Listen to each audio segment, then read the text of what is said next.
decision. And Candelario of the Slumping Tigers wins the AL Player of the Week. Is it a fluke or is he a building block for the future? Join the conversation by commenting live on YouTube, Facebook Live, and Twitch. This is the Fifth Chapter with Dennis Fithian and Brian Chapman. He represents the mitten by way of Penn State. When Chapman gets to talking sports, but people can't wait. He represents the mitten. Be a true EMU, but cut Dennis in the fall and his veins bleeding blue. They got respect around the state when that light turns red. So don't sleep on these dudes. Just invite your friends to cut your nap short and tip your cap for and sit back for the Fifth Chapter. Brian Chapman. Dennis Fithian. When they open their mouths, they spit in the facts, bro. This ain't even optional, man. You just have to tune into YouTube to watch the broadcast or download it to your phone to peep the podcast. They mix laughter, they get after. It's all captured in the Fifth Chapter. That's right. Welcome to the Fifth Chapter. I am Brian Chapman. He is Dennis Fithian. We are already 37 episodes in, and we are now 2 episodes into our brand new time right here at 7:30. Dennis. Give me a minute. I'm getting ready to go on with that slappy Chapman. I'm always Dennis. Straight. I don't think Dennis knows there's a hot mic. Oh, hey, there we go. There we go. What's up, Chap? You got the open going? Oh, yeah, the open's going. Yeah, I think that perhaps you had a little Nebraska University Chancellor in you or something like that, huh? Yeah, that was my joke. Little hot mic. It can happen. You know, I can tell you some stories about some hot mics down through the years, but did you see the video after of the hot mic of him scrolling through his phone like, whoa? Yes, I did see that as well. And you have to assume that everyone was sending him text messages. Hey, we all heard what you said. And now you're going to have to find a way to either run away from the dishonest media or explain yourselves.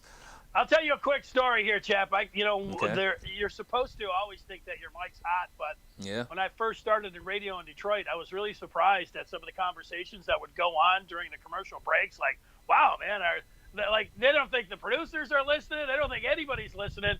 And one time I was working with Jeff Rieger, and it was a commercial break, and I don't even know it. We were back and forth, just kind of like, can you believe the Tigers front office or whatever else? And then both of our phones, we look down, they're both lighting up. We're looking at it, we go, hey, your guys' mics are hot. We can hear you over the commercials. Your producer didn't tell you? You know what? The producer at that point would sit just on the other side, like within arm's distance. It was at the old building there, but I don't even know if we had ticket text. Maybe we did. And then people were like, laugh. What are you guys saying about, so that was, you should always feel like, treat it like the mic is hot. I'm always extra careful when I'm talking and there's a microphone around. If I'm outside of the studio, that's one thing, but if I'm in there, you have to be sure. And I think, who was it that got caught in a hot mic recently? There was somebody else, a celebrity or sports figure that caught in a hot. Well, it was Tom Brennan was talking about. There you go. Yes, that's right, Tom Brennan. Reds announcer. Yeah, and now he's out of a job because, I mean, look, obviously, if you are insensitive to the LGBTQ community, that's probably going to get out at some point, and you have to wonder, why did he feel comfortable talking, even though he didn't think the mic was hot, why did he feel comfortable talking out loud to another employee of Fox Sports Ohio, saying that word? But he did, and then all of a sudden he was contrite, but it didn't matter. So yeah, always assume there's a hot mic. Big Gretch, played off of that. Remember, she was up there. I don't know if she knew the mic was hot or not. Oh, she knew. Talking about Shark Week or whatever else. One time I was doing crosstalk. It was me and Caputo, and it was something about Maglio Ordonez, and we were both just kind of standing there, and Pat's like, you know what, Maglio's a big effing, right up there, everybody's like, whoa! Dump button, that kind of thing, but, Pat didn't think we were on. He thought we were just talking, but again, it was a hot mic, and we were live. All right, well, as far as today's live show, let's take a look at, before we take a look at today's book, I want to thank everyone who is watching via Twitch, via Facebook Live, or via YouTube, and those listening via the podcast on Apple, Google, and Spotify. You can you can subscribe, and make sure you participate in each show.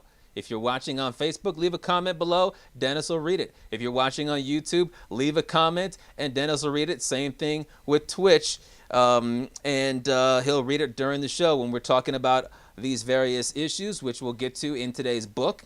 And as you can see in the second chapter, the Big Ten could announce at any minute that football is returning, but still waiting on that to come. If it's going to come, perhaps they won't decide to bring it back. In the third chapter, Jamer Candelario, a guy that I criticized so much before the season started, well, he won the AL Player of the Week. So what does that mean about his future with the Tigers? And what about this bubble or quartet of bubbles for the MLB playoffs? In the fourth chapter, we got NBA playoff action, a Game 1 in the East, a Game 7 in the West, and in the fifth chapter, it's the major wager. First, though, we go to, well, the same old Lions, your Detroit Lions. And we had a typical same old Lions Sunday 2 days ago. I said on Thursday, if you remember, that it was a sure thing that the Bears would beat the Lions, especially when I found out that Amendola had a hamstring injury, even though he played, that Galladay had a hamstring injury who didn't play, and that Vaitai missed practice with a foot injury. He did not play. The Lions scored a couple of field goals early. The Bears scored a couple of field goals early, and then it looked like the tide was turning when the Lions scored 17 straight, a touchdown before the half, a touchdown right after the half, and then another field goal to go up 23-6 on a Bears team that was doing absolutely nothing. At the time, before they got that field goal, I said, you know what, if the Lions get any additional score on this drive, field goal or touchdown, it'll be pretty much out of reach. I didn't say it's a guarantee, but I said pretty much out of reach. But the Bears knew that when you're playing the same old Lions, there's always a chance to come back. Even though the Lions had that new slogan of Dagger Time, because they've blown 10 fourth-quarter leads in the past 2 years. They wanted to put the dagger in them. They knew that this is the first chance to test that slogan of Dagger Time, and they did use Dagger Time on themselves. No Okuda in the game due to an injury. Trufant and Coleman, other defensive backs, leaving due to injury. That allowed Mitch Trubisky to look like a Pro Bowl quarterback like he was in 2018, dropping dimes, threw a touchdown pass, then another one, then Stafford threw an interception, then Trubisky with another dime to give the Lions a 27-23 deficit. But the Lions still had a shot with their comeback, quote-unquote, king, Matthew Stafford. He got them into the red zone. With 11 seconds to go in the game, the Lions stood at the 16-yard line with an opportunity to take the lead, and he trusted his rookie second-round pick running back, DeAndre Swift. Field goal won't get it done. 11 seconds to go. Stafford downfield, and his pass is dropped by Swift. He was in the end zone. The rookie linebacker, or the rookie running back, DeAndre Swift. And it was a simple option route that he then turns up. Matthew Stafford catches Danny Trevathan with his back turn. That should have been an easy touchdown game winner for the Lions. Wow. Welcome to the Detroit Lions, DeAndre Swift. Typical SOL, typical same old Lions. They go down 27-23. They've now blown 11 fourth-quarter leads in 33 Patricia games. Another awful loss by a team that, Dennis, you picked to have a winning record. What's your response to the Lions stabbing themselves during Dagger Time?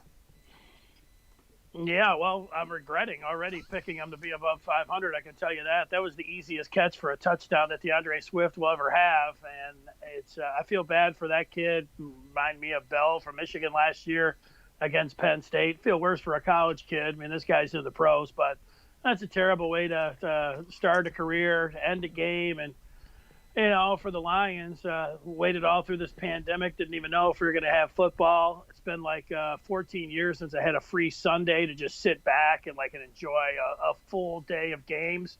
Maybe there's a Thanksgiving or a Sunday where I was on vacation, but there's been few and far between. There I am sitting there watching that, and you know what?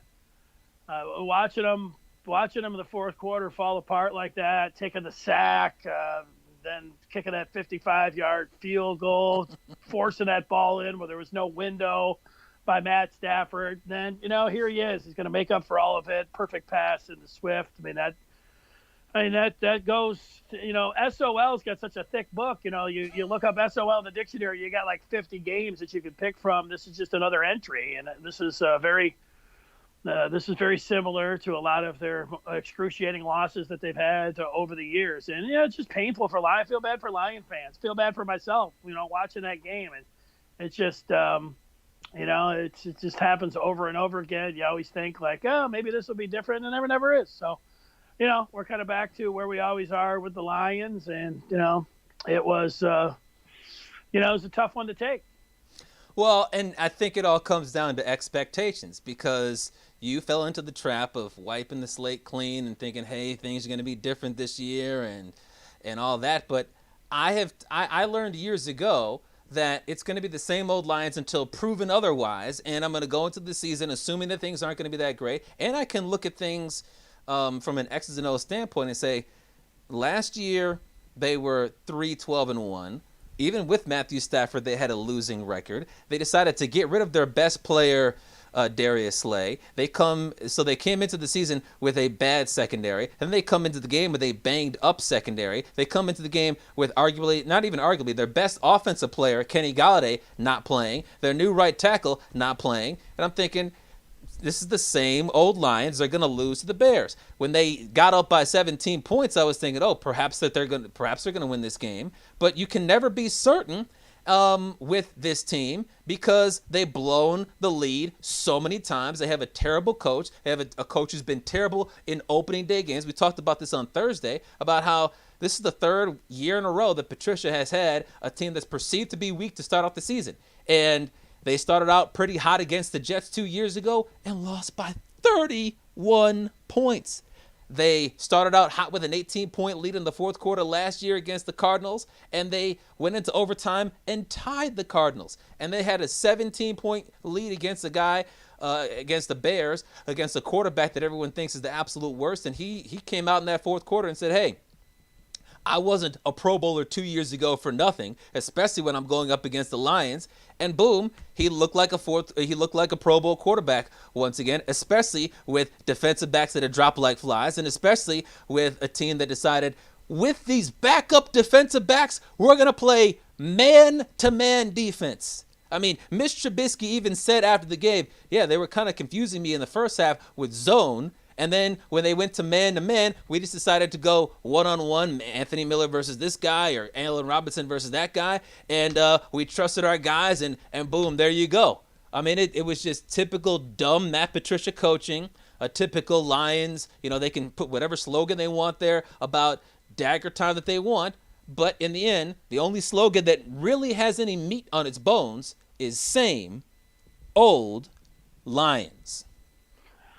Well, it looks like a lot of the other years, it's hard to see them winning in Green Bay. The way Kyler Murray looked with DeAndre Hopkins, going out to Arizona, that's not the same game that it was last year. Mm-hmm. And then the game after that is against the Saints. That's an L. So it looks like, that they could easily be 0-4. That wouldn't be some kind of crazy prediction, and that could be the end of the Patricia Quinn regime. The only question is Sheila Ford Hamp going to lower the boom on both of them or one of them? We'll see. We're going to have to let that play out. For me, after the 2014 season when they lost to the Cowboys, got a bad break on that call. They still had an opportunity there, but they only lost Sue on that defense and replaced him with Elodie Nada. I thought they were poised that year to have a winning record, and I picked them to win the NFC North and win at Green Bay, and they started 1-7. And I knew by the second game, that it was over, and I had to rescind my prediction. And I feel like next week at this time I'll be doing the same thing, about them going 9-7. But why wait? Well, you can't you just can't throw in the towel after one game is as bad as it looked. I'm going to give them a chance to go out there and prove that it was different, prove that it is different against Green Bay. But I don't have much faith in that. The injuries mounting there against them, that really was that was a tough spot to stay with them and pick them. But you know what? I kept thinking, Mitch Trubisky on the other side, he doesn't scare me at all. And through 3 quarters, he didn't scare me. And I was thinking, you know what? If I was on that other side and I was Matt Nagy, I would pull him and I would put in Nick Foles. Mm-hmm. And then it finally came down like, if they don't pull him after this drive, and of course he scored on that drive and the rest is history. But yeah, it's it's all too familiar. That's the thing with this team. It's all too familiar. And Patricia afterwards talking about, you made the greatest call in the fourth quarter. Hey, I'll play the quote. We got it for you. So let's play that quote just in case you might have missed it. That's just going to get me yelling. That's just going to get me yelling. Here's Matt Patricia after the game when asked about all of the fourth quarter leads that he's blown. Once again, he's coached 33 games, only won 9, and he's had a fourth quarter lead that he's blown and turned into a loss 11 times. He was asked about whether coaching was the issue, and here was his actual response to a member of the fake news media. Yeah, I don't think so, Mike. I think I got probably one of the biggest plays in the fourth quarter in the history of the NFL where I think I did a pretty good job. So I don't think it's that. I think we all know what the individual games are. We got to do a better job. I mean, we've got a team right now that's different than the previous 2 years. This team is different. They're different players, and they have a different mindset. We look, no excuses. Give the Bears credit. They did what they did, and they executed, and they scored, and they won, and we didn't. But I'm not looking back. We're looking forward, and we're trying to make sure that this team that we're building on, understands these situations, and we got to. And blah blah blah blah blah blah blah blah blah. But the most important part about that quote was what he said first, and bragging about, hey, I had one of the best coaching calls in NFL history, and he's obviously talking about in the Super Bowl when Malcolm Butler picked off that Russell Wilson pass at the goal line, and it was a great play. It helped to seal the Super Bowl for the Patriots. But it's interesting. This is a rocket scientist, right? Who likes to emphasize just how nerdy he is with that pencil in his ear. Like if you had any doubt about if he's smart or not, I got a pencil in my ear to show you just how smart I am. And for him to show just how great of a coach he is, he couldn't pick anything in his 33 games as a Detroit Lions head coach. He had to go pick something from way back when he was an assistant coach under Bill Belichick to brag about. Last time I checked, he's the head coach of the Detroit Lions. And if you want to brag about how your coaching isn't the issue, it might make sense to point to something you've done as a member of the team that you're actually the head of, as opposed to a team where you were just the lowly assistant, and once you left, their defense went right back up the charts. Yeah, and for a second, if we're going to entertain this notion that was the greatest call, the guy on the other side is his current offensive coordinator. So are we then to believe that was the worst call in football history? So at the same time, while you're patting yourself on your back, you're throwing your OC under the bus. Then if you look back to last year, that stupid call that all 3 of them were in on, Patricia, Bevel, and Stafford, where they were throwing the Logan Thomas and had some scat back on the last play, and they took their 2 best wide receivers and had them on the sideline, and all 3 of them thought that was a good play. And the goal, excuse me, was the following week when they were going for that 2-point conversion, and the mad scientist was up there talking about, well, you guys don't understand game flow. You got to really understand what's going on, situational football and everything else. So, yeah, you were really with the game flow the week before, and you pulled off your 2 receivers that were having, the best game that I'd seen from a tandem in Lions history, and you pulled them off the field. It all comes back, and really it's like, last year they blew the 24-6 lead. This year 23-6. The year before that it was tied in the third quarter against the Jets before they gave up 31 unanswered. Yep. And it's like, coming out, is it fair then to question the team's preseason conditioning, the preseason plan to get these guys ramped up for the Everybody's first game? got a hamstring injury. Yeah, well, you know what? That seems like conditioning. They're not a second half team, certainly not a fourth quarter team to start off the season. And the other thing that got me was Jonathan Vilma in that first quarter. He kept talking about, there's a culture change need to be. They had to get some bad apples out of here. The culture change is what he said, but they really needed some leadership over there. He kept all these buzzwords that that he met with the Lions brass, and they were just feeding them this Lions narrative over there. And then one of the new guys, Jamie Collins, I know it's not like he's some bad. Oh my gosh! But he makes a boneheaded play. That's a veteran that made a boneheaded play, and headbutting the referee. Boom. based it on the first quarter when you got the color analyst talking about they really needed a culture change on that defense. He's got his guys in here now. Yeah. There's real leadership. Hey, they got Darius Slay out of there, a guy who makes plays. They bring in Jamie Collins. He knows how to teach the referees a lesson and gets kicked out. I mean, 2 new Lions had welcome to the Lions moments in their debuts. You had Jamie Collins, who got lionized by headbutting the referee and was surprised that he got ejected. And then you got DeAndre Swift dropping a pass. But this was just all too familiar. The other thing about the broadcast is, once again, you have to hear some dope talking about, well, obviously Matthew Stafford's one of the best quarterbacks in the NFL. It seems like national broadcasters feel that they have to say that, or else they don't get paid for that week's Lions game. They have to say Matthew Stafford's one of the best quarterbacks in the NFL, when, if you look at the facts, Matthew Stafford's a one-time Pro Bowler who backed in the one time he played in the Pro Bowl. And last time I checked, if you're one of the best in the league, then you're consistently in the Pro Bowl, and when you go, you're not backing in. And then when you look at what transpired in the game on Sunday, what did he do? He did what he typically does. He had a spurt. Sometimes it's a spurt to start the game where he gives the Lions a couple of touchdown drives to start the game and does nothing afterwards. Sometimes they're trailing and it leads them on a comeback at the end of the game. This time it was a mid-game spurt. 17-0 run in the middle of the game. But what happened before that? A couple of field goals. What happened after that? Donuts and an interception. That's not what I think of when I think of the best quarterbacks in the NFL. Why can't people just tell the truth about Matt Stafford? No, he's not the worst quarterback in the league, but do you think he's Russ Wilson or Lamar Jackson or Patrick Mahomes? He's in a second tier there, and he pretty much has been for his entire career. 2011 was a long time ago. A couple of years ago, he had all the comebacks here, but you know what? I know he made the play there and gift wrapped and spoon fed that ball into Swift, and we wouldn't be talking about it as much. But taking that sack and then throwing into triple coverage like that when there was no window, that's not what Hall of Fame. That's not what Pro Bowl. That's not what elite quarterbacks do.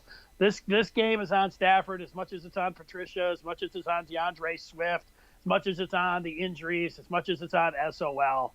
All of those things right there. This team folds again in the fourth quarter. Oh, it happens once in a while. It happened last year, the opener, and the year before that, it was an absolute disaster his first year. So everything you can question about how they ramped themselves up in the preseason, even though there wasn't one this year, it was just, it's just been an embarrassment. And you know what? 1 week does lead into another, and there are things that, can affect the whole season. And this casts a pall over the entire season for this team. They're not getting this game back. They had to have this game, even with no fans in the stands. So It feels like it's over before it started. Yep, as usual. Do you want to get some feedback? Oh, yeah. You ready for this? I got to put on my new glasses for these. How about Greg says, P-Chap, I follow you on Twitter, and I disagree for the first time with you. Stafford doesn't have time to throw the ball, and people rip on him. Need a offensive line. Patricia needs to go. He is horrible. That is from Greg. Well, look, Greg. The offensive line, in terms of pass protection, wasn't the greatest, but I think they only allowed 1 or 2 sacks. So Stafford had the time that he needed to make plays, but obviously he was off target at various points during the game, and that interception had nothing to do with him. Also, when you look at the offensive line, I think it was noticeable that the Lions, almost every single time they handed the ball off, were running to the left, because obviously they had a new right guard, a rookie, and then at right tackle they had Terrell Crosby because Vitae was out. All right, more this time from Facebook. We go to, oh boy, man, we got the feedback coming in here. Garrick wants to break the pencil over his head. SOL strikes again. That's from Dason. DJ says that kind of game will make you wonder if it's the coach or did someone put a curse on the team. Dason again, if you remove everything before the Quintricia era, they have not shown any improvements. That's their inception. The defense has continued to be terrible, and there has never been any pressure on the quarterback. There was no pressure on the quarterback, Dason. That stands out to me, and you're right. You can remove any era. They all kind of fit in. All of them kind of fit in the same. That's a quality of SOL. I think the only sack was when Trubisky had that 27-yard loss and he fumbled it. But that was, if I'm not mistaken, the only sack of the game. And really the only positive of the game was Adrian Peterson, who had 93 yards rushing in his debut. But think about the other side. He had 93 yards because if you look at the 2 second-round pick running backs drafted in the last 3 years, they combined for 22 yards rushing on 10 carries. Kerryon Johnson, DeAndre Swift, what in the heck were you guys doing? Well, it ends up being a bad argument for me. But if Swift would have caught that ball, you could have talked about it wasn't all that bad of a game for him. I thought Tim was calling us dumb, but he's actually calling Patricia that. Quit living in the past. Isn't he supposed to be a defensive coach? How come his teams can't play defense? Rhetorical question there by Major. Mm-hmm. And here G saying, I love watching AP and Gore, the top week rushers in week 1. And Tim's talking about why the ticket lost the Lions pregame show because everybody was so critical. And, we've been down that road a bunch of different times. The pregame show wasn't. It's just that, Lion fans, what they're going to do is it's a Lion station. And people are going to call all the time, nonstop. And when you lose, what do you want people to say? It's not like they're going to call in and say, what could you let's blame the refs. It's just one game. Let's see what happens. They got to go out to Lambeau and really get the victory against the Cheeseheads. And the problem is it's not just one game when you have injuries because they translate. Who knows if Kenny Galladay or Vaitai are going to be ready for the second game. But we know that Justin Coleman is on the IR, so he won't be ready for the second game of the year. He's arguably their best corner. Is Okudah going to be ready? Maybe. If he is ready, will be 100%? Probably not. Is Trufant going to be ready? Maybe. He's got a hamstring injury. If he is ready, is he going to be 100%? Probably not. And all Aaron Rodgers did was light up the Vikings defense for 43 points. What's he going to do against McCray and Oruwariye and the other bums that they threw in there off the street? I mean, what's his face? Corey Unlin was speaking to the fake news media earlier today, and he was talking about the injuries at defensive back, and he said, and I quote, "Fortunately, we have a deep roster." Yeah, well, okay. So it was so deep they took a running back in the 5th round.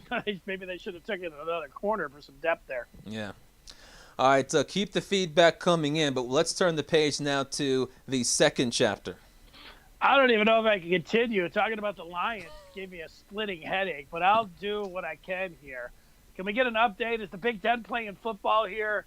Various reports has the Big Ten presidents and chancellors having voted for the return of football, talking about October 17th, playing 8 games in 9 weeks, culminating them with a Big Ten championship game on December 19th. We are awaiting Kevin Warren to come out and say that we're back.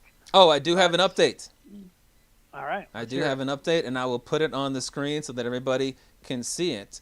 And it comes from Dan Wetzel of Yahoo Sports. He tweeted it out just 12 minutes ago, and it says, not much new on Big Ten return to play from this thread. Sources don't expect announcement tonight, but who knows?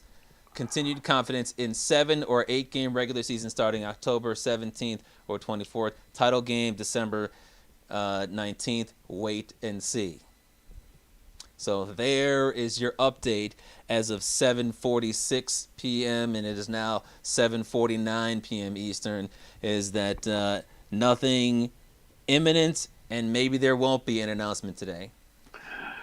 Yeah, my guess is that they need to get a unified front and a unanimous vote that they can come out there and say that all 14 presidents and chancellors have agreed to play. Now, from that point, then can they allow the teams that don't want to play, like Rutgers, we know for sure, maybe Michigan State, but Rutgers for sure, can we then allow them to opt out? And then will Rutgers still get their share of the Big Ten media money, or if, let's say, Ohio State goes to the college football playoff, all the money is split equally between the 14 teams. If they have the unanimous yes vote, like they might say to Rutgers is like, we don't want to play. You can't force us to play. And even if they invoke they get the 6 votes and they have the 60%, if Rutgers and Michigan State don't want to play football during a pandemic, it's not like you can force those guys and their presidents to say, yeah, we're going to send them out there on the field. So you have to have a unanimous vote there. But after that, if you promise to say, hey, you give us your vote and we'll give you the money, even if you opt out. I think it's coming down to, that could be just one aspect of it. There's probably a bunch of other ones that I'm not thinking of, but that's the one that I'm thinking of. Yeah, but when I look at this situation, what interests me the most is what transpired on, I believe it was Saturday, either Saturday or Sunday, when the Big Ten university presidents and or athletic directors got this presentation from their medical community, because that apparently had an update or it had new information, whatever it was, about why it perhaps might be safe to play now where it wasn't in the past. And that included getting the saliva tests, which give you an instant 15-minute result on whether or not you have tested positive for coronavirus. They would also have an update on contact tracing and their ability to do contact tracing.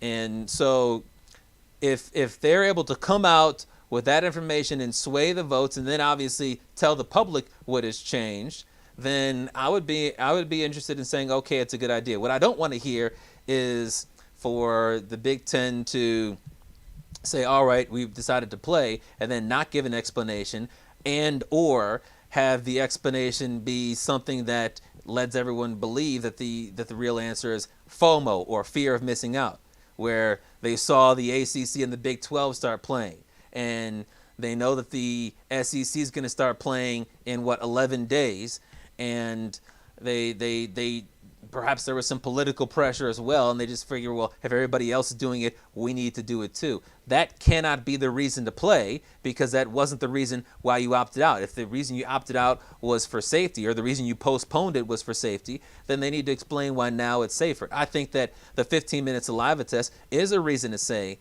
that it is safe.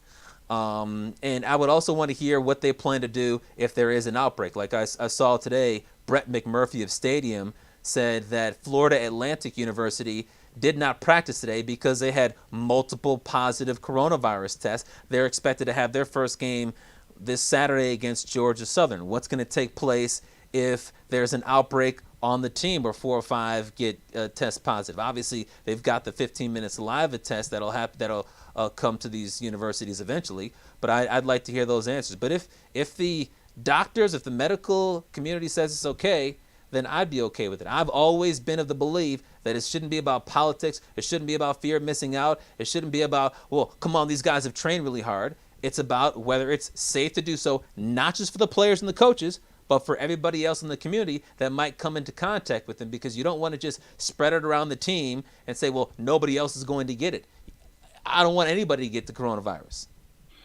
Yeah, I always thought the big hurdle for the Big Ten was going to be the myocarditis, but they seem like they've got enough doctors that are ready to put their name to that it's not as bad as it seemed, or that because they're able to test for it, they should be looked out for in that regard. The one thing about the schedule, if you got October 17th, that's still a ways down the road here. And the big part is if you can just get your 6 teams in the Big Ten East, you front load those games. And the one thing we haven't heard from the College Football Playoff Committee on what's the standard on how they're going to pick the teams. And I don't think that they need to even have a standard.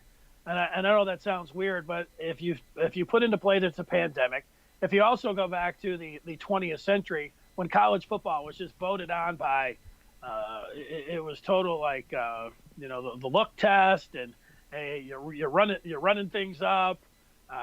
Let's give somebody a championship as a going away present. You young people out there will know what it was like back in the day when they just looked at a team and said, let's just vote that team. So, you've got the 8 games hypothetically that at least this is the best guess that what they're talking about. Well, Wetzel said 7 or 8 in his most recent tweet. Well, 7 or 8 over the 9 weeks, and really 2 of those games are going to be crossover games. You put those at the end.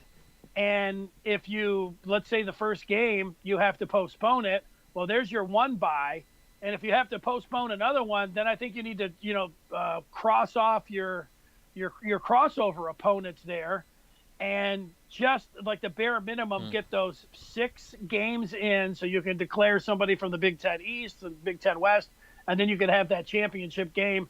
And, to me, that should be enough for the college football playoff. I would imagine that if the Big Ten is under this scenario would have to miss 2 games, and some of the other conferences would also be, dinged, that not everybody's going to play 8. There might be a team that plays 6. And, is there going to be a big argument saying, hey, you're just 6-0 and you're saying that you believe, yes, deserve there to would be in be a here? huge argument. Well, that's fine. You know what? It's a pandemic. There's always been arguments in college football. And you know what? When you get out there and play, you better run up the score. You better look really good. Mm-hmm. Yeah, look, when the Big Ten was saying a 10-game schedule, and then everybody else went to a 10-game schedule, I think it would make sense to say that a team that goes 10-0 or 9-1 would have a shot. But every game that you take off of that really cheapens your argument for getting into the college football playoff. I mean, 8. I think if they can have an 8-game season, I think that the other conferences would probably be okay with that. But you're talking about a team going 7-0 or 6-0, and then they win their conference championship to get to 7-0. I mean, that's like 2/3 of a typical season, or less than 2/3 of a typical season, when a regular season is 12 games. If you have 8 games, including your conference championship, while typical teams are playing 13, and this year they'd be playing 11. And if you get there'd be a lot of acrimony over, let's say, a 9-1 Georgia losing out on a spot in the CFP to an 8-0 Ohio State team. I think there'd be a lot of beef with that. 5-0 Michigan team against a 7-1 Georgia. They'll take the Michigan team. Yeah, they're 4-0, and then right before the Ohio State game, Jim Harbaugh says everybody's got coronavirus. We'll be good for next week in the Big Ten championship game, but everybody's got coronavirus. We'll have to suspend this game. We'll have to just see what happens. And then it's still too bad. Then it would suddenly get cleared up. Maybe they'd have a chance at the CFP. Yeah, all of them were false negatives or false positives. All of them. Yeah, it comes back. Yeah, that damn that lab in Ann Arbor. Mm-hmm. Actually, one thing I was thinking about when you're talking about the myocarditis, I think probably a good idea, if the Big Ten is serious about myocarditis concerns, would be everybody that tests positive for coronavirus gets monitored with a heart MRI once a week to see if you have myocarditis, and if you have myocarditis, then you're benched. Yeah, well, I think that there's probably a lot of safety measures that they're going to look into. That's what they all talk about as number one. So when they do get their ducks in a row and make the announcement later tonight during Game 7, or tomorrow morning when they come out, I would imagine that they're going to talk about rapid testing and heart inflammation and all the different things that they put in, and some safeguards and all the different things that that they have, that they're going to be willing to reverse a decision that was based on science and the unknown of COVID-19, and now they feel good to go. So a lot to explain and a lot of details when it comes down to that schedule for one Kevin Warren. And for those of you wondering why folks were saying, why is today going to be the day that they might make a decision? Here's what happened on the campus of the University of Nebraska earlier today with a hot microphone featuring the president of University of Nebraska, Ted Carter.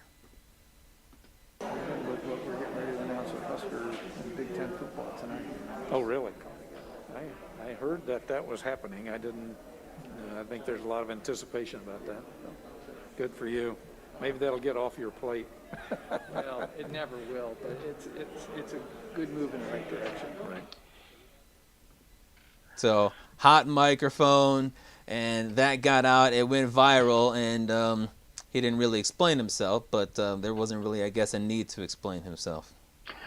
Well, very on brand for the Big Ten since, early August, when they came out with a ridiculous schedule that had no opportunity to be played, to Kevin Warren, rushing through the decision to cancel, to then the different committees leaking things to different people all the way through this, to the open letter that they're not going to discuss this anymore, to where we are now. Let's just have a hot mic and talk about it, get back and playing. But there was a lot of enthusiasm, I can tell you today, about the chance of college football around the Big Ten getting a chance to go out there and play in the fall. Now we're just waiting for the news. You want to get to some feedback or turn the page to the third chapter? Let's turn the page.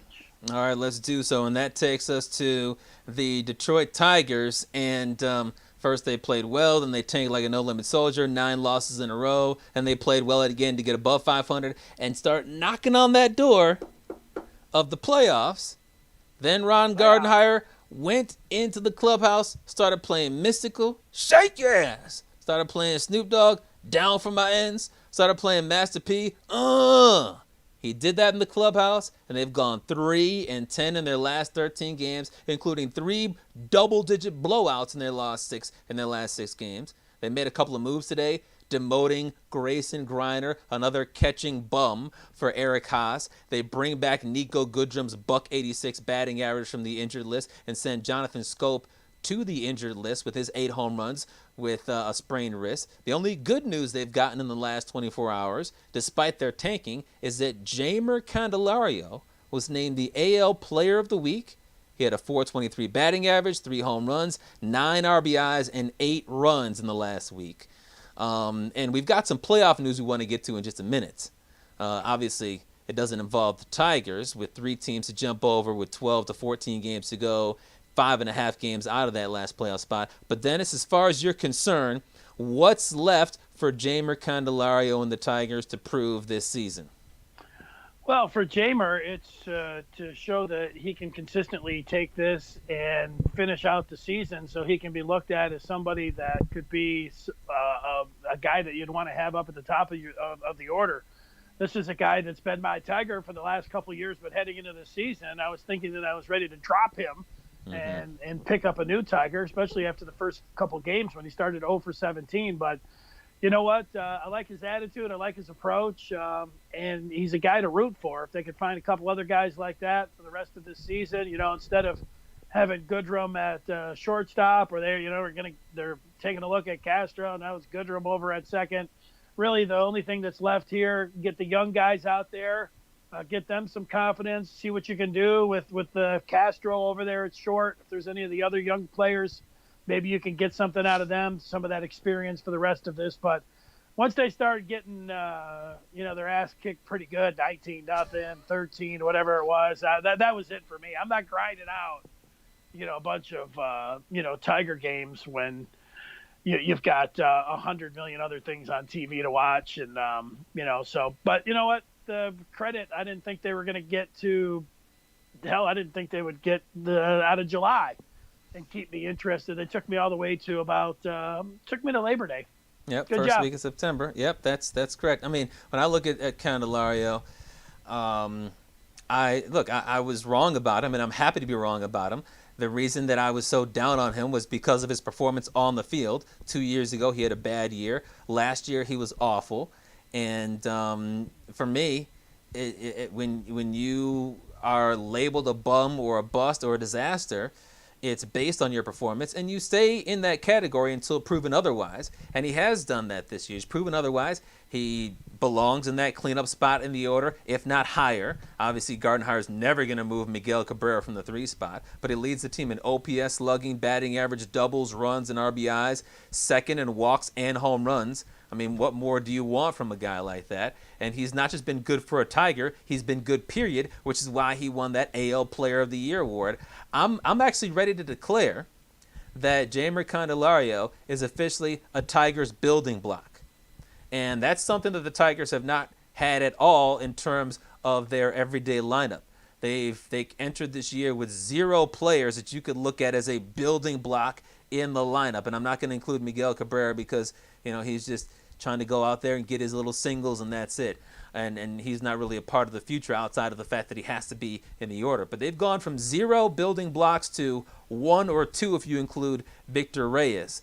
So the only question with regards to him is what you want to do with him defensively. Is he going to stay at first base or is he going to move over to third base? I don't think he's going to be a gold glover at either position. Everywhere else on the diamond, it's outside of Victor Reyes, it's trouble. I mean, Jacoby Jones is okay when he's healthy. He's unhealthy once again. Willie Castro, he's had limited amount of time at the major league level, but he's shown a lot of pop. When he hits a home run, it's not squeaking over the fence, but we need more time with him. A good decision to get him in there at shortstop over Goodrum. Griner, a disaster. He strikes out about 40% of the time. Demerit stinks. Stewart, a 550 OPS and a terrible arm, one of the worst arms you'll ever see. Isaac Paredes, he got called up as a sixth best prospect. He's no good, a 489 OPS. Alcantara, Cameron, Hill, they all stink as hitters. So if one of those guys can emerge and have at least a good week and a half or whatever, I'll take that. But I'm not expecting much out of them. And then for the pitchers, can Jimenez stop giving up home runs? Can Cisnero, Norris, and Soto finish strong? And then, you want to see Mize pick up where he left off with 5 innings of shutout baseball to start off his last inning. Skubal to rebound from his last bad outing. And, Fulmer's got 2 starts to show that he's got something left in the tank, and he's not going to be a bust because he's had, every single outing he's had this year has been 3 innings or less of disastrous non-2017 Michael Fulmer baseball. Yeah, he's coming off Tommy John, so it would be nice to see some signs from him, but we're going to give him a pass. I'm not going to give him a complete pass just because typically it takes you 1 year to recover from Tommy John surgery. He had that surgery 2 years ago, and they were anticipating without a pandemic that he would be able to be in the Tigers rotation to start the year in April and they could baby him. So when they got him in the rotation at the end of July, you thought that he'd be further along, and instead he's one of the worst pitchers in baseball. How many more years do we need to give him? This is not, he's not showing any signs. Okay. One more. What'd you think of the bubble plan that your boy Rob Manfred, the baseball commissioner, put out there? A couple different sites for the postseason. Yeah, I'll put some information up there so everybody can see. This is coming from MLB's official Twitter feed, and they announced earlier today that the wild card games are all going to be at the home teams or at the favorite teams site, and then they're going to be moving to the DS, and when they move to the NLDS and ALDS, they're going to be in 4 different bubbles. One will be in Arlington, Texas in the NLDS. The other NLDS will be in Houston, Texas. The ALDS sites will be in San Diego and LA. And then the ALCS will be in San Diego. The NLCS will be in Arlington, Texas. And then the World Series will be in Arlington, Texas. You had Ken Rosenthal coming out and tweeting out that there will be no off days during LCS. Typically they have them for traveling, but they won't this year. They're going to be playing them straight through. And then over the weekend, Evan Drellick of The Athletic tweeted this out. Commissioner Rob Manfred said in an online event tonight hosted by Hofstra that he is hopeful fans will be able to attend the LCS and World Series in the bubble. And look, when I see all that, there's obviously a lot to take in there. I think that bubbles are a good idea because they've worked in the NHL and NBA. I just don't understand why they have to have 4 bubbles in the LDS. You could probably get away with 2. If you had a Texas bubble and a California bubble, or 2 Texas bubbles, because in California they're not allowing any fans, you could have a 1 o'clock game and a 7 o'clock game at one site, and then a 4 and a 10 o'clock game at the other site. I don't know why they need to have 4 different bubbles, which would just create more traffic time. I think obviously they pick places with good climates, but there are still some weather issues because Texas gets hurricanes. There's 5 systems in the Atlantic right now. And then in California, they've got fires, and fires that are canceling games. And I was watching on TV yesterday, they said that the California fires are not going to be out until December. There's a Southern California fire that's not supposed to be out until October 30th. Are they going to have to move the bubble to Detroit or Chicago or somewhere else to get away from these fires? But I think it's interesting that they're going to try to have the bubbles. The fans, though, that makes no sense. There's no way they should allow fans in the bubble. Well, they're just talking about it. You can always pull the plug on that idea. The bubbles are a good idea because you said they have worked. We've seen it in the NHL and the NBA. I wonder how flexible they can be with them. It doesn't make a lot of sense to me to have them in California because of the fires, but if you can just go ahead and hightail it and go somewhere else like Arizona or whatever, Florida, or wherever you want. I don't know how quickly you have to make those decisions, but in some ways it sucks. You weren't going to have any home field advantage anyways, but sometimes you build your team according to your ballpark, and that can be an advantage for you. Now it could be a disadvantage. Who knows when you start looking at the dimensions of the ballpark and how it plays there. So, that could hurt specific teams, but we'll see how that plays out. I said all along, they get a pandemic pass. If they can just get through this, get to the postseason and put something on. It's been very entertaining in the NHL and the NBA. Mm-hmm. It sucks not having the fans there. It doesn't rile you up watching the Monday Night Football games last night. You miss the fans not being there. It takes away from the viewing, and obviously that's reflected in the viewership. I think people tune in and they're like, the fans like rile them up or something. If you're not gambling at it, they're just tuning away. Maybe there's some other reasons there for it as well. But, I think it's a good idea. You don't want to get into the playoffs and then suddenly have this situation, a Cardinal or a Marlins situation where it shuts the whole thing down. Yeah. I don't care about the owners and the television contract. I just want to see postseason baseball, and this should help in that regard. Yeah, and one thing I think is that is going to change things is the strategy of the game with there not being any days off. I mean, obviously, if you can clinch your playoff spot before the wild card round, that'll help to set up your rotation because everybody has Monday off, and I think the AL or the NL, one of them has the Tuesday off before the wild card round. But you're going to want to win in 2 games in the wild card round to set up your rotation for the DS because there is no game. There is no day off for travel, and the same thing for the LCS. You're going to want to sweep or win with just 1 loss because typically we see teams shorten the rotation to just 4 starters, but you're not going to be able to do that if you go deep into a series with no days off unless you want to bring somebody in on 3 days rest, and you certainly aren't going to have teams that go with just 3 starting pitchers. So teams that have a terrible 4th starter or a terrible 5th starter could really get exposed in the baseball playoffs in 2020. Your best point of the night, chap. Not that you haven't made a bunch of other good ones, but, that was a really good one. Keith, I was worried about Keith. He's like, what's up, fellas? Sorry that I missed the last couple shows. I might have to turn in my #1 fan club sticker. Well, you know what, Keith? I kept asking Chapman, hey, is there something wrong with the live chat?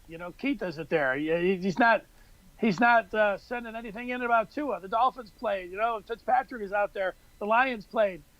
For people that don't know, Keith has been here through the majority of the 30 shows, even back 37 shows. Yep. And almost every show he was lamenting that the Lions passed on Tua Tagovailoa. But he's back here, and that's good. Greg says, can the Tigers buy next year with the books being cleared? He says, I'm asking. He put Zimmerman and Cabrera's name down there. Maybe they could go out and spend some money. Very interesting question. Cabrera's going to be here for another 3 years. Yeah. But Zimmerman is off the books. But what about the idea of going out there and spending some money? No, I wouldn't spend any money. I want to see what the Tigers – I mean, if the Tigers – they're obviously not going to go out there and sign somebody to a $200 million contract or anything like that. But if I'm spending money, maybe I would spend money to bring back Jonathan Scopes. You have a second baseman for the next couple of years. He's been their second best, or maybe you could argue their best hitter on the team this year. He's been solid defensively. But next year is still a building year. I want to see what they have with Manning, Mize, and Skubal in their rotation. We'll see about Fulmer, Boyd. I mean, he's running himself out of the rotation. I want to see what they have in terms of bullpen arms. I'm not ready to spend until I see what you have with the prospects. And if the prospects turn into something decent in 2021, then in 2022 you'll still have the ability to spend to add some veteran assistance and some talent to some young guys that are really starting to show something. But if the guys have shown they're going to be busts, the next Matt Boyd, and you can't have anybody come up from the minors that can hit, there's no point in spending money. Yeah, as much as I would like to say, let's go out and, sign DJ LeMahieu, bring him back home to a big fat contract. I mean, the Yankees would be able to match anything because they're the Yankees. And, I like Crone too, but you just start thinking about, who's on first and who's on third here for the Tigers. Is Torque going to be up next year? Where are they going to put Jamer? I like Crone, but you're right, Scope. They don't have anybody at second base, and he would be an obvious candidate. But Crone would be too, man. He was so good here just for the 2 weeks. if you're looking over there at first base, I would like to see, him come back. Those two guys, I just don't see. They're obviously not bringing any big time pitchers in here. They're going to live and die with these young guys. So, yeah, I don't see them going out making any splash big moves. Anybody's going to be blown away with. Maybe Crone, probably Scope. I'm with Chap there. Maybe they could find they've got Roma. I was going to say catcher, but so.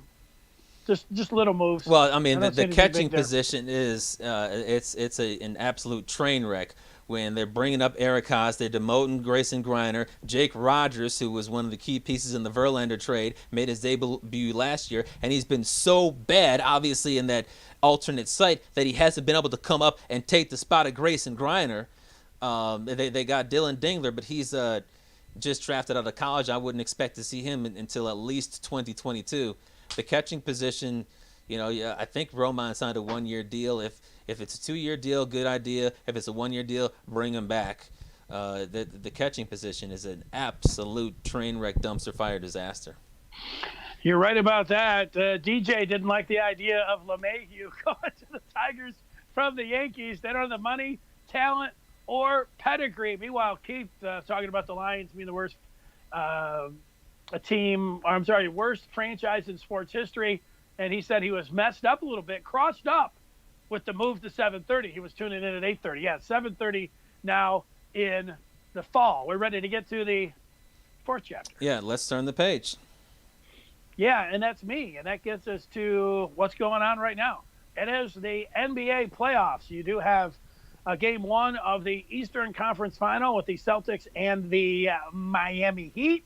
And then coming up tonight, it's the Nuggets down 3-1 again, forcing a Game 7. They have been amazing. And here it is, Game 7. We all love the Game 7s. Chap, what do you think with those Nuggets? Can they do it one more time?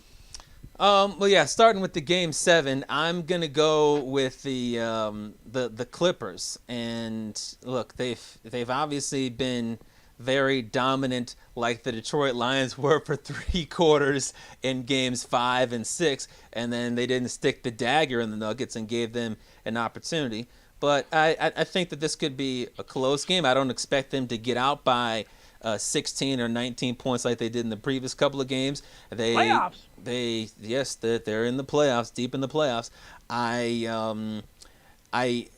They brought in Paul George and Kawhi Leonard just for moments like this, and not just for moments like this, for moments 2 rounds from now in the NBA Finals.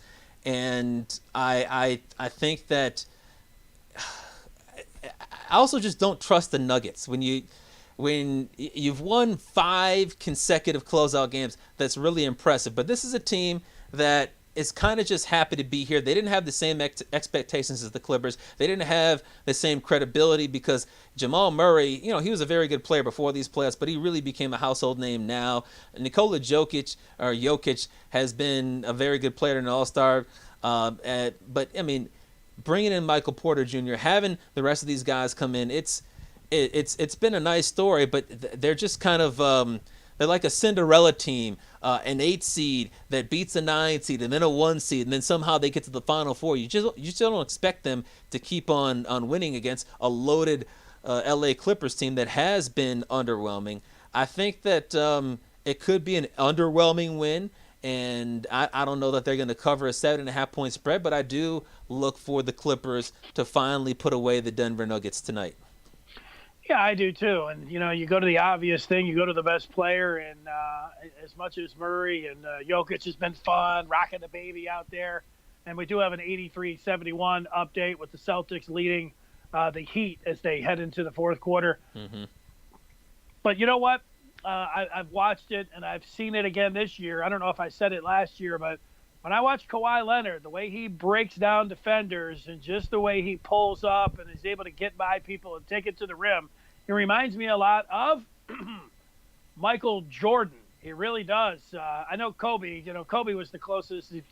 It's almost like uncanny, the moves, even the way they talk. But, man, I see a lot of Jordan's game and Kawhi Leonard. That's why I picked the Clippers to win it all this year, beat the Lakers. I've been looking forward to the LA matchup since the season started, and I'm hoping we get there after a win tonight. But I'm all aboard the Kawhi Leonard bandwagon, and I'll take the Clips. And you know what? If I had to, I'm not picking them in major wager. But if I had to bet that game, I would take the Clippers in a rout. In a rout. Wow. Yeah. Well, the reason I couldn't is because we've seen what they've done in the last 2 games with the rout, and they've blown it. And I'll tell you this, the one thing that really hurts them outside of the fact that they've blown those 2 big leads is that there is more pressure on them for the reasons I mentioned. They brought in George and Leonard to win a championship, not to beat the Nuggets in the second round. And then on top of that, they brought in a couple of ex-Pistons in Markieff Morris and Reggie Jackson to be complementary pieces to get over the hill, not over the Nuggets hill, but over the Lakers hill. And they're supposed to have the better coach as well with Doc Rivers, who already has a championship. If they lose 3 in a row after a 3-1 series lead, think about how embarrassing it's going to be for the redheaded stepchild of LA basketball. Well, that's a good point.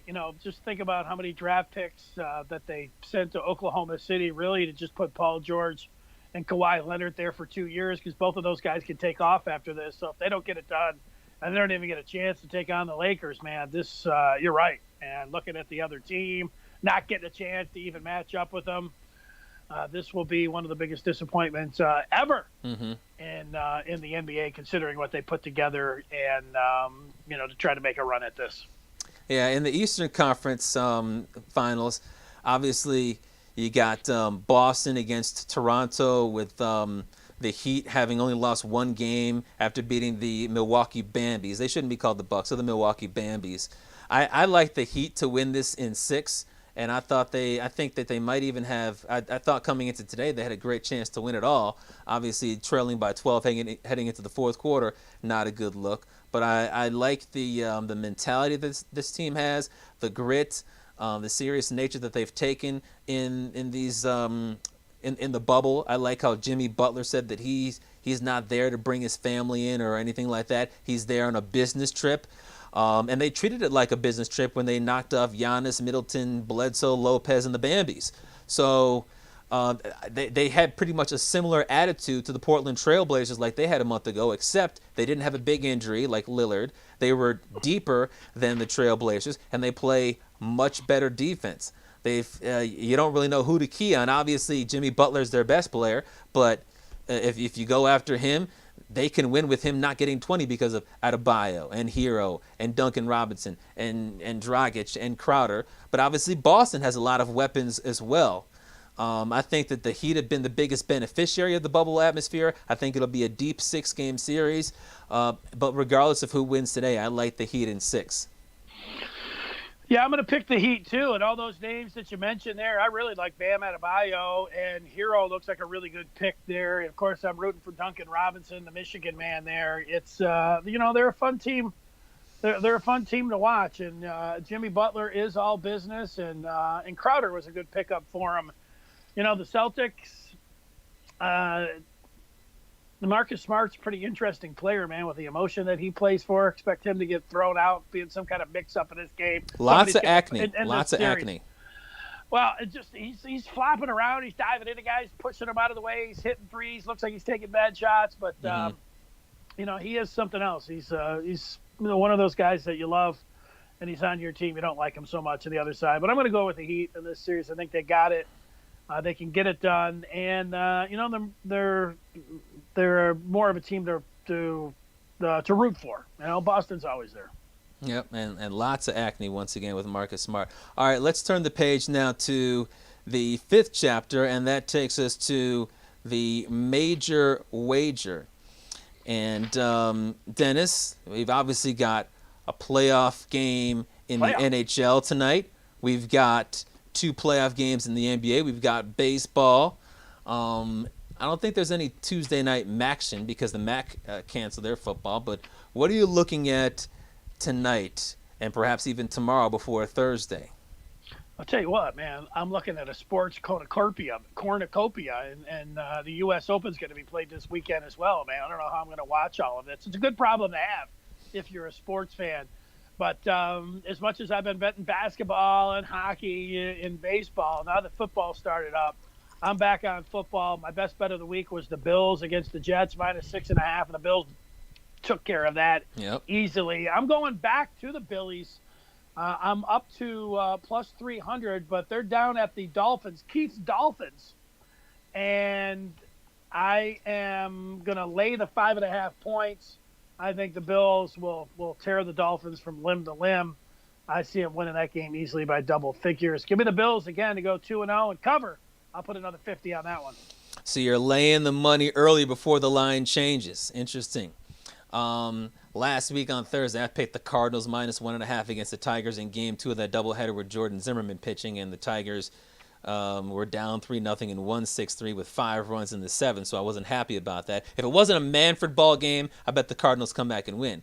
But look, I don't do a whole lot of hockey, but I know that the Lightning are talented, and they've dominated this series in the Eastern Conference Finals. They're up 3-1 on the Islanders. They've outscored the Islanders 17-9 through 4 games.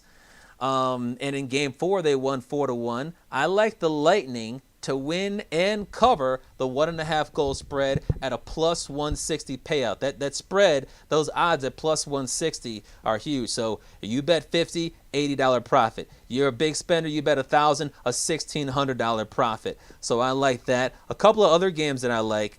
I like bonus selections. Yeah, hey, if we're going to extend it out, I've got some bonus ones. I like the Royals. I don't know what the score is, but I like the Royals to beat the Tigers straight up. Earlier today, the Royals were a -105 underdog, but the Tigers have a 606 OPS against right-handed pitchers in September. So and Matt Boyd has been terrible, so I like that matchup. I like also the Mets -1.5 at plus 125 against the Phillies. The Mets have the second highest OPS in baseball against righties this month. The Phillies are 24th, plus they have a dumpster fire of a bullpen. I like the Mets to win and cover. All right, man. There's thank Chapman later, like on Thursday. That's when we'll come back, and we will talk about the Big Ten. What does their schedule look like? Of course, are they going to play football? We'll find out coming up on Thursday's show. For Brian Chapman, I'm Dennis Fithian. Thanks for watching the 5th chapter. See ya.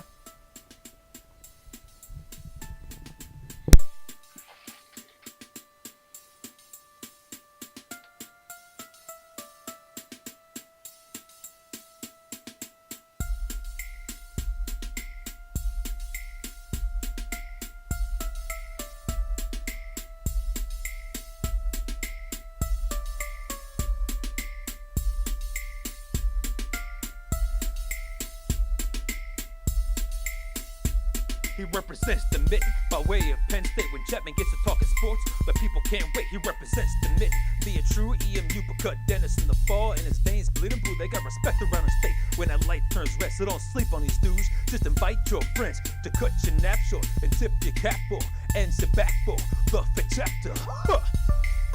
Brian Chapman, Dennis Fithian. When they open their mouths, they spitting the facts, bro. This ain't even optional, man. You just have to tune into YouTube to watch the broadcast, or download it to your phone to peep the podcast. They mix laughter, they get after. It's all captured in the 5th chapter.